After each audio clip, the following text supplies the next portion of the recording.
तीसरी साधना में आता है हवन यज्ञ। गाय या भैंस के घी को अग्नि में स्वा करना हवन यज्ञ कहलाता है। पूर्व के ऋषि तथा वर्तमान में आचार्य तथा ऋषि व संत साधक हवन करने के लिए लकड़ी का प्रयोग करते हैं। यह शास्त्र विधि के विपरीत है। शास्त्र विधि अनुसार हवन करने के लिए रुई की बाती बनाकर मिट्टी या धातु के बर्तन कटोरे में रखकर भैंस या गाय का घी जलाकर मंगलाचरण पढ़कर अग्नि जलाकर की जाती है। यह हवन यज्ञ है। इसके साथ वेद मंत्र या अमृतवाणी का उच्चारण भी किया जा सकता है। वैसे बिना वाणी या मंत्रोच्चारण के भी शास्त्र विधि अनुसार रुई ज्योति में घी डालकर जलाने से हवन यज्ञ हो जाता है, क्योंकि घी के जलने से लाभ होता है। यानी आप और हम भगत भाई बहनों को परमात्मा कह रहे हैं कि नाम उपदेश के बाद में हमने हवन यज्ञ करना होता है, जो कि 5 यज्ञ में एक यज्ञ है। हमने प्रतिदिन अपने घर पर गाय या भैंस का देसी घी यदि आप गांव में रहते हैं अगर आपको मिल जाए तो बहुत अच्छी बात है, अन्यथा डेयरी पर या किसी दुकान पर जो देसी घी के नाम से बेचा जाता है वो भी हम ले सकते हैं। और परमेश्वर ने बताया कि भगत ने फिर प्रतिदिन अपने घर पर हवन करना है। आप किसी भी बर्तन की दुकान से कोई भी दीपक लेके आ सकते हैं। आजकल बर्तनों की दुकान पर खड़ी जोत जलाने वाले दीपक भी जलते हैं, और जो रुई होती है, जो कॉटन होता है, उसकी हमने ज्योति बनानी है, उसके अंदर डालनी है, और गाय या भैंस का देसी घी डालकर हमने प्रतिदिन अपने घर पर हवन यज्ञ करना होता है। गुरुदेव कहते हैं कि ज्योति जलाते समय, हवन करते समय आप जी मंगलाचरण भी बोल सकते हैं। जो मंत्र आपको गुरुदेव भगवान ने दिए हैं आप उनका उच्चारण भी कर सकते हैं, या और भी कोई परमात्मा की वाणी आप जी बोल सकते हैं। नहीं बोलोगे तो भी कोई बात नहीं है। मुख्य घी जलने से जो हवन यज्ञ होता है उससे हमें लाभ मिलना है। शास्त्र विधि अनुसार हवन यज्ञ करने के लिए रुई की बाती बनाकर मिट्टी या धातु के बर्तन कटोरे में रखकर भैंस या गाय का घी जलाकर मंगलाचरण पढ़कर अग्नि जलाकर की जाती है। यह हवन यज्ञ है। इसके साथ वेद मंत्र या अमृतवाणी का उच्चारण भी किया जा सकता है। वैसे बिना वाणी या मंत्रोच्चारण के भी शास्त्र विधि अनुसार रुई ज्योति में घी डालकर जलाने से हवन यज्ञ हो जाता है, क्योंकि घी के जलने से लाभ होता है। लकड़ी जलाकर यदि हवन किया जाता है तो कार्बन डाइऑक्साइड अधिक निकलती है। 1 क्विंटल घी को हवन करने के लिए 10 किलोग्राम लकड़ी जलती है। रुई 100 ग्राम 1 क्विंटल घी को हवन कर देती है।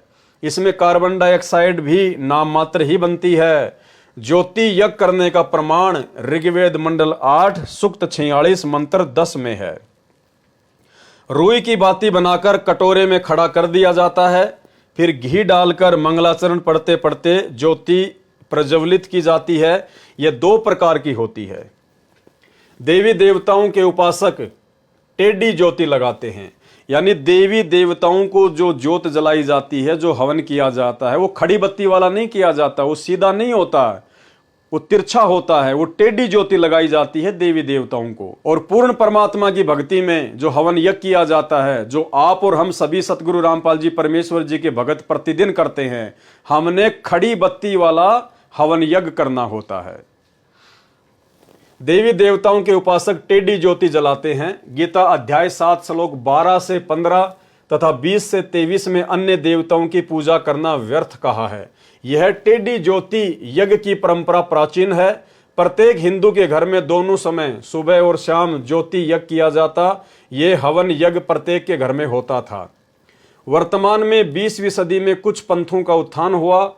राधा स्वामी पंथ आगरा यूपी से चला है, जिसके प्रवर्तक थे श्री शिवदयाल जी सेठ जी, निवासी पन्नी गली आगरा शहर उत्तर प्रदेश भारत। इसी पंथ की एक शाखा ब्यास नदी के किनारे पंजाब प्रांत में चली है, जिसके संस्थापक थे जयमल सिंह रिटायर्ड फौजी। राधा स्वामी डेरा बाबा जयमल सिंह व्यास से एक शाखा सिरसा शहर हरियाणा में बेगू रोड पर चली, जिसके संस्थापक थे श्री खेमामल जी उर्फ श्री शाह मस्ताना जी महाराज, जिन्होंने पंथ का नाम बदलकर सच्चा सौदा रख दिया तथा धन धन सतगुरु तेरा ही आसरा का नारा प्रचलित किया। इसकी स्थापना सन 1948 में श्री शाह मस्ताना जी के कर कमलों द्वारा की गई थी। इसी की अन्य शाखाएं गंगवा जिला हिसार तथा जगमाल वाली जिला सिरसा, हरियाणा प्रांत में चल रही है। राधा स्वामी पंथ की अन्य शाखाएं जय गुरुदेव पंथ मथुरा में श्री तुलसीदास जी द्वारा चलाया गया। गांव दिनोद जिला भिवानी में श्री ताराचंद जी द्वारा चलाया गया। ये सब 20वीं शताब्दी में पनपे हैं, लगभग पूरे भारतवर्ष में फैल चुके हैं। इनके अतिरिक्त निरंकारी पंथ, ब्रह्म कुमारी पंथ, हंसादेश पंथ, संत श्री सतपाल जी, संत श्री प्रेम रावत उर्फ बाल योगेश्वर का पंथ, ये भी उपरोक्त पंथों की तरह भारतवर्ष के साथ साथ अन्य देशों में भी फैल चुके हैं। उपरोक्त पंथों ने सत्य भक्ति अर्थात शास्त्रोक्त साधना का नामो निशान मिटा दिया।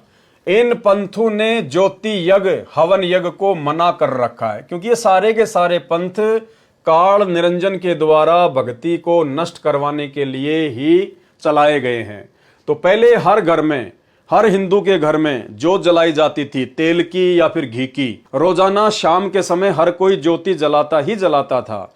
लेकिन इन पंथों ने वो ज्योति जलवाना भी बंद करवा दिया काल प्रेरणा से, ताकि साधकों को भक्ति का जरा भी लाभ ना मिले। कहते हैं कि बाहर की ज्योति से मोक्ष नहीं है, शरीर के अंदर की ज्योति को जगाना है। राधा स्वामी पंथ व इनकी शाखाओं का मानना है कि वेद तथा गीता को हम नहीं मानते, हम तो संतों की वाणी को सत्य मानते हैं। वेद व गीता भी तो ऋषियों ने लिखे हैं, उन ऋषियों को ऊपर के मंडलों का ज्ञान नहीं था, इसलिए वेदों तथा गीता में ऊपर के मंडलों का ज्ञान नहीं है। हमारी भक्ति साधना तो त्रिकुटी स्थान से प्रारंभ होती है। हमारे संत श्री शिवदयाल से पहले किसी को भी ऊपर के रूहानी मंडलों की चढ़ाई व साधना का ज्ञान नहीं था।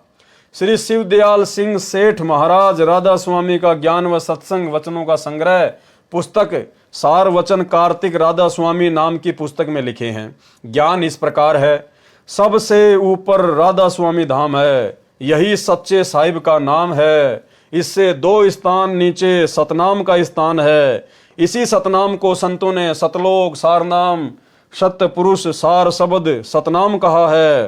प्रिय पाठकों से निवेदन है कि यह ज्ञान श्री शिवदयाल सिंह जी राधा स्वामी का है, जिससे पूर्वोक्त सर्व पंथ निकले हैं। यह ऐसा ज्ञान है जैसे कोई कहे कि कार को पेट्रोल, सड़क, ड्राइवर, शहर तथा कार कहा जाता है। यह व्याख्या मूर्ख व्यक्ति कर सकता है जिसने कभी कार, सड़क, शहर तथा पेट्रोल व ड्राइवर न देखा हो, और अंत में डींग मारता है कि मैं शहर में जाता हूं, वहां कार में घूमता हूं, कार सड़क पर पेट्रोल से चलती है, ड्राइवर चलाता है। यह किसी से सुनकर बताता है। जब उससे पूछो कि कार कैसी है, पेट्रोल, सड़क, पेट्रोल कैसा है, ड्राइवर कैसा है, जिसने कभी कुछ देखा ही न हो, केवल सुना हो, वह भी अधूरा। ऐसे ही अज्ञानी से सुना अज्ञान तो वह ऐसी ही व्याख्या करेगा जैसे ऊपर बताई है। कार को शहर, सड़क, पेट्रोल, ड्राइवर भी कहते हैं। ऐसा ही अनुभव श्री शिवदयाल सिंह सेठ महाराज जी राधा स्वामी का है, जिसने कहा है कि राधा स्वामी मुकाम से 2 स्थान नीचे सतनाम का स्थान है। इसी सतनाम को सतलोक कहते हैं, सारनाम कहते हैं, सार शब्द, सत्य पुरुष और सतनाम कहा जाता है। वास्तव में सतनाम तो साधना का मंत्र है, यानी परमात्मा प्राप्ति का मंत्र है, जिसमें 2 अक्षर है, ओम तथा तत्, जो सांकेतिक है। सारनाम व सार शब्द ये भी साधना के मंत्र हैं। सतलोक वो स्थान है जहां पर परमात्मा रहते हैं। सत्य पुरुष यह परमात्मा का विशेषात्मक नाम है। सत्य पुरुष का अर्थ है अविनाशी परमात्मा। अब पाठक जन आसानी से समझ सकते हैं कि राधा स्वामी पंथ तथा उनकी शाखाओं का ज्ञान कैसा है, फिर उनकी भक्ति की साधना कैसी होगी, उनको क्या उपलब्धि हुई होगी। राधा स्वामी कोई धाम नहीं है और न साहेब अर्थात परमात्मा का नाम है। इससे सिद्ध हुआ कि इन उपरोक्त व पूर्वोक्त पंथों ने शास्त्र विधि त्याग कर मनमाना आचरण, मनमानी साधनाएं प्रारंभ कर रखी हैं जो व्यर्थ हैं। प्रमाण श्रीमद् भगवद गीता अध्याय 16 श्लोक 23-24 में कहा है कि जो व्यक्ति शास्त्र विधि को त्याग कर मनमाना आचरण, मनमानी साधना करते हैं, उनको न तो सुख प्राप्त होता है, न कोई कार्य में सिद्धि प्राप्त होती है, और न उनकी गति अर्थात मोक्ष प्राप्ति होती है। अर्थात व्यर्थ साधना है। गीता अध्याय 16 श्लोक 23, इससे तेरे लिए हे अर्जुन कर्तव्य और अकर्तव्य की व्यवस्था में शास्त्र ही प्रमाण है। कौन सी साधना करनी चाहिए, कौन सी नहीं करनी चाहिए, वह शास्त्रों से ही जाने। किसी के शास्त्र विरुद्ध ज्ञान के आधार से मनमाना आचरण करना व्यर्थ है। गीता अध्याय 16 श्लोक 24। शाखा जिनको भक्ति के लिए आधार माना जाना चाहिए, 4 वेद, ऋग्वेद, यजुर्वेद, सामवेद, अथर्ववेद, श्रीमद् भगवद गीता, सूक्ष्म वेद अर्थात तत्व ज्ञान, जिसके विषय में गीता अध्याय 4 श्लोक 32 व 34 में कहा है, वह परम अक्षर ब्रह्म द्वारा अपने मुख कमल से कहा ज्ञान है, जिसे सच्चिदानंद ब्रह्म की वाणी अर्थात कबीर वाणी भी कहा जाता है। ये शास्त्र हैं भक्ति के लिए की जाने वाली साधना तथा अध्यात्म ज्ञान के लिए। इनके अतिरिक्त अन्य 18 पुराण हैं जो ज्ञान प्राप्ति व सूक्ष्म वेद के ज्ञान की पुष्टि में सहयोगी हैं। इनमें संपूर्ण शास्त्र अनुकूल ज्ञान नहीं है। उपरोक्त सर्व पंथों में हवन यज्ञ करने को मना किया जाता है, तो यह शास्त्र विरुद्ध मनमाना आचरण है, गलत साधना है। इन पंथों में साधना के नाम जाप के मंत्र भी शास्त्रों के विपरीत हैं। इनका ज्ञान आगे जाप यज्ञ में किया जाएगा। हवन यज्ञ जो शास्त्र विधि त्याग कर किया जाता है, उससे हानि अधिक, लाभ कम होता है। प्रमाण: हवन यज्ञ जो शास्त्र विधि त्याग कर किया जाता है, वह हवन कुंड बनाकर लकड़ियां जलाकर ही घी डालकर किया जाता है, जिससे कार्बन डाइऑक्साइड अधिक निकलती है। जबकि ज्योति यज्ञ में नाम मात्र दूषित वायु निकलती है, जो आप और हम सभी भाई बहन अपने अपने घरों पर करते हैं, उसके विषय में परमात्मा कह रहे हैं। जबकि ज्योति यज्ञ में नाम मात्र दूषित वायु निकलती है। पूर्व समय में ऋषि ब्राह्मण लोग राजाओं के घर पर हवन यज्ञ का अनुष्ठान किया करते थे। लगभग 10 फुट गहरा और 10 फुट चौड़ा व लंबा पक्का हवन कुंड तैयार करते थे। उसमें 1 मण अर्थात 40 किलोग्राम लकड़ी डालकर चारों ओर बैठकर ब्राह्मण घी डालते रहते थे। अग्नि प्रज्वलित होती रहती थी। यह शास्त्र विधि रहित साधना इसलिए करते थे कि राजाओं के घर किसी वस्तु का अभाव नहीं होता था।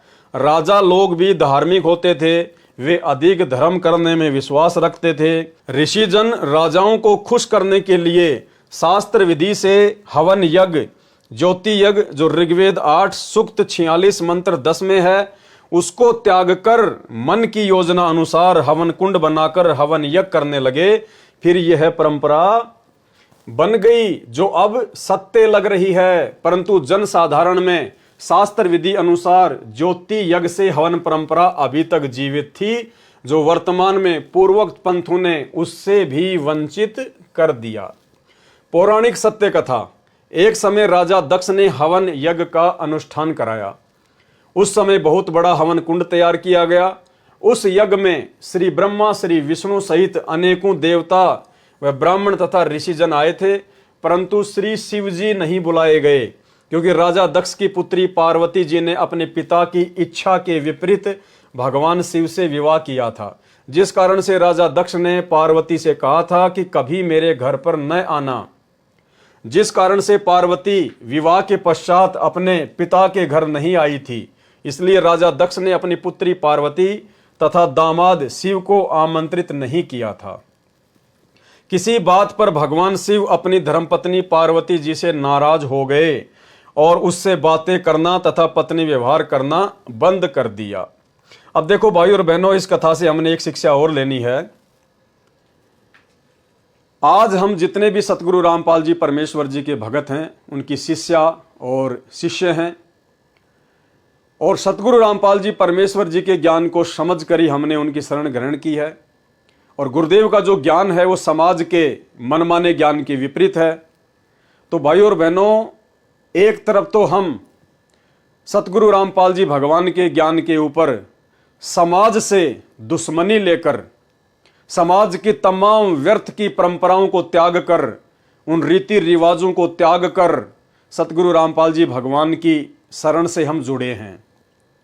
और दूसरी तरफ अब यदि हम सतगुरु रामपाल जी परमेश्वर जी के भी सच्चे भगत बनकर भक्ति नहीं करेंगे, अगर सतगुरु रामपाल जी भगवान के मार्ग में भी हम मनमाना आचरण करेंगे, जैसा कि सतलोक आश्रम मैनेजमेंट हरियाणा 2014 बरवाला कांड के बाद से भगत समाज से करवा रहा है, तो ना हम घर के रहेंगे ना हम घाट के रहेंगे, पार्वती की तरह धोबी के कुत्ते जैसी हमारी हालत हो जाएगी। यानी एक तरफ तो हमने सतगुरु रामपाल जी से जुड़ने के लिए समाज से दुश्मनी मोल ले ली, क्योंकि हमारी तमाम भक्ति क्रिया समाज के विपरीत होने के कारण समाज वाले हमसे द्वेष करने लग गए। और हमने भी कह दिया भैया तुम चाहे लाख द्वेष करो, हमें तुम्हारी नहीं, हमने अपने गुरुदेव की आवश्यकता है। और गुरुजी से जुड़ने के बाद हम गुरुजी की भक्ति भी मर्यादा में रह के नहीं कर रहे, तो हमारी हालत पार्वती के जैसी हो जाएगी।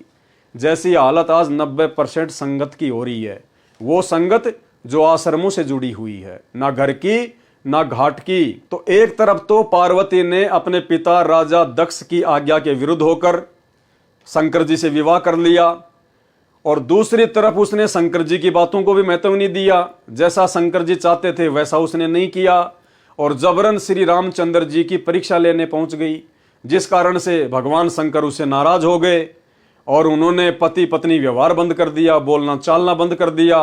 तो पार्वती अपने पिता के घर वापस चली गई, और वहां जाने के बाद में क्या होता है आप जी स्वयं देख लीजिए। क्योंकि राजा दक्ष की पुत्री पार्वती जी ने अपने पिता की इच्छा के विपरीत भगवान शिव से विवाह किया था, जिस कारण से राजा दक्ष ने पार्वती से कहा था कि कभी मेरे घर पर न आना, जिस कारण से पार्वती विवाह के पश्चात अपने पिता के घर नहीं आई थी।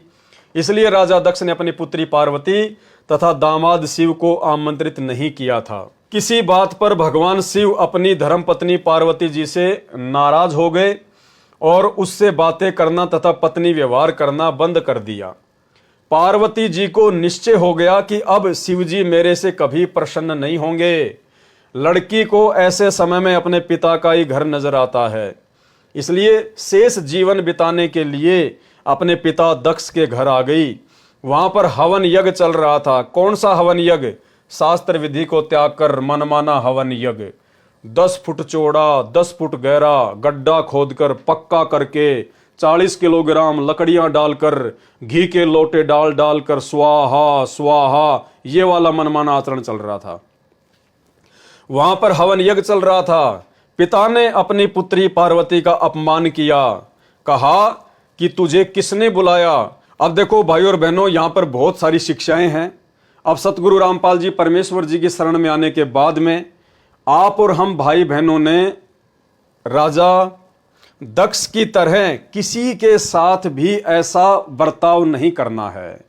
भले लोग हमारी बेइज्जती करें, लोग हमें अपमानित करें, चलेगा, लेकिन हम भगत हैं। हमने सामने वाले को अपमानित नहीं करना है, हमने किसी की भी बेइज्जती नहीं करना है, हमने किसी को भी कुबोल नहीं बोलना है, कुवचन नहीं बोलने हैं। अब राजा दक्ष ने अपनी बेटी को अपमानित किया तो देखिए कितनी बड़ी हानि हुई फिर उसको। वहां पर हवन यज्ञ चल रहा था। पिता ने अपनी पुत्री पार्वती का अपमान किया, कहा कि तुझे किसने बुलाया है, क्यों आई है। इस बात से दुखी होकर पार्वती जी ने हवन कुंड में छलांग लगा दी, आत्महत्या कर ली। लाभ के स्थान पर हानि हो गई। यदि ज्योति यज्ञ बाती बनाकर रुई पर घी डालकर यज्ञ किया होता, जैसा आप और हम भगत भाई बहन करते हैं, दीपक जलाते हैं छोटा सा, तो पुत्री नहीं मरती, क्योंकि कुछ समय उपरांत पिता तथा पुत्री का गुस्सा समाप्त हो जाता तथा बहुत बड़ा अनर्थ बच जाता। इसलिए शास्त्र विधि अनुसार साधना करना ही श्रेयकर है। ये हवन यज्ञ करना भी अनिवार्य है।